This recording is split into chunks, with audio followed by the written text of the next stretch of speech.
என்னையா கதை விடுகிறீர்கள் என்கிறார். நான் மித்த பணிவோடு கேட்கிறேன், நீங்கள் இஸ்லாமிய மார்க்கத்தை எடுத்துக்கொண்டால் நபிகளாரை உம்மி என்று அழைப்பார்கள். உம்மி என்றால் எழுத படிக்க தெரியாதவர் என்று பொருள். எழுத தெரியாமல் படிக்க தெரியாமல் இருக்கக்கூடிய மனிதனைத்தான் உம்மி என்பார். நபிகளாரை உம்மி என்கிறது இஸ்லாம் மார்க்கம். அந்த உம்மியாக இருக்கக்கூடிய நபிகளார் ஹீரா மலைக்குன்றிலே போய் அடிக்கடி தனிமை தவம் இருக்கிறார். அவர் தனிமையிலே இருக்கிற பொழுது ஒரு நாள் வானத்திலே இருந்து ஒரு ஜிப்ரீல் என்கிற தேவ தூதர், வான தூதுவர், அவர் இறங்கி வருகிறார். வந்து நபிகளார் முன்னாலே நிற்கிறார். நபிகளாருக்கு காட்சி தருகிறார். பிறகு நபிகளாரை பார்த்து சொல்கிறார், நபியே ஓதுவீராக என்கிறார். இவையெல்லாம் திருமறை திருக்குர்ஆனில் இருப்பதை உங்களுக்கு சொல்லிக் கொண்டிருக்கிறேன். நபியே ஓதுவீராக. நான் படிக்காத உம்மி, என்னை போய் நீங்கள் ஓதச் சொல்கிறீர்களே, நபியே ஓதுவீராக. இரண்டாவது முறையும் ஜிப்ரீல் சொல்கிறார், இல்லை என்னால் முடியாது. முடியும், நபியே ஓதுவீராக என்று மூன்றாவது முறையும் சொன்னார். இப்படி சொன்னதில் இருந்துதான் 23 ஆண்டுகள் வானத்தில் இருந்து இறைவனால் கடைசி இறை தூதர் என்று அழைக்கப்படுகிற பெருமானார் வாய் வழியாக இறக்கப்பட்ட வசனங்கள் தான் திருமறை என்று நீங்கள் பேசுவதை நான் ஏற்றுக்கொள்கிறேன். ஒரு உம்மியின் வாய் வழியாக 23 ஆண்டுகள் இறைவனே அனுப்பி வைத்த வசனங்கள் தான் உங்களுடைய மார்க்கத்தின் வேதம் என்று சொல்வதை நான் ஏற்றுக்கொள்கிறேன்.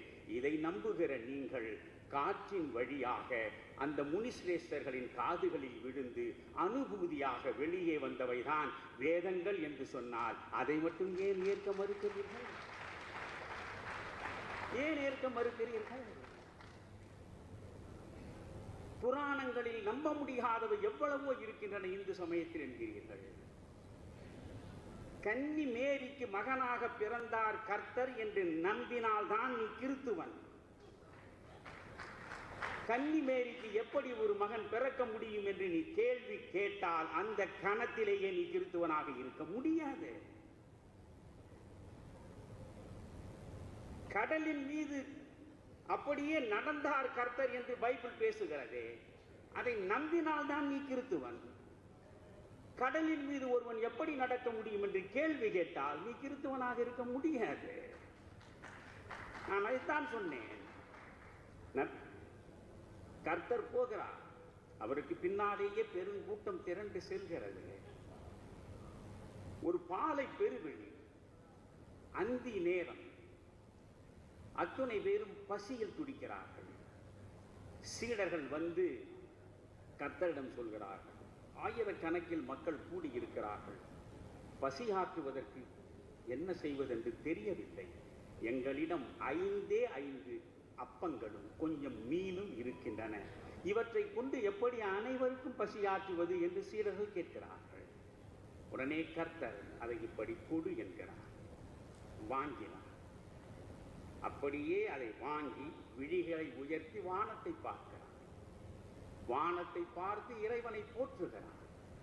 இறைவனை போற்றி பிறகு சீடரிடம் கொடுத்து அனைவருக்கும் நீங்கள் கொடுங்கள், அவர்கள் பசியாறுவார்கள் என்றார். பைபிள் பேசுகிறது, 5 அப்பங்களும் மீனும் இதை வாங்கினார்கள், அனைவருக்கும் பகிர்ந்து கொடுத்தார்கள். 5000த்திற்கு மேற்பட்டவர்கள் பசியாறிய பின்பும் எஞ்சியது 12 கூடைகளில் நிரம்பி கிடந்தது என்று நீங்கள் சொல்வதை நாங்கள் நம்ப வேண்டும்.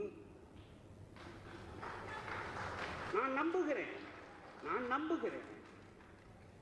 ஆனால் இந்து சமயத்தில் ஏதாவது ஒன்று சொன்னால் இதை நீ நம்ப தயாராக இல்லாமல் ஏகடியம் பேசுகிறாயே, இது என்ன நியாயம் என்று கேட்கிறேன். சமூக நியாயத்தை தான் நான் கேட்கிறேன்.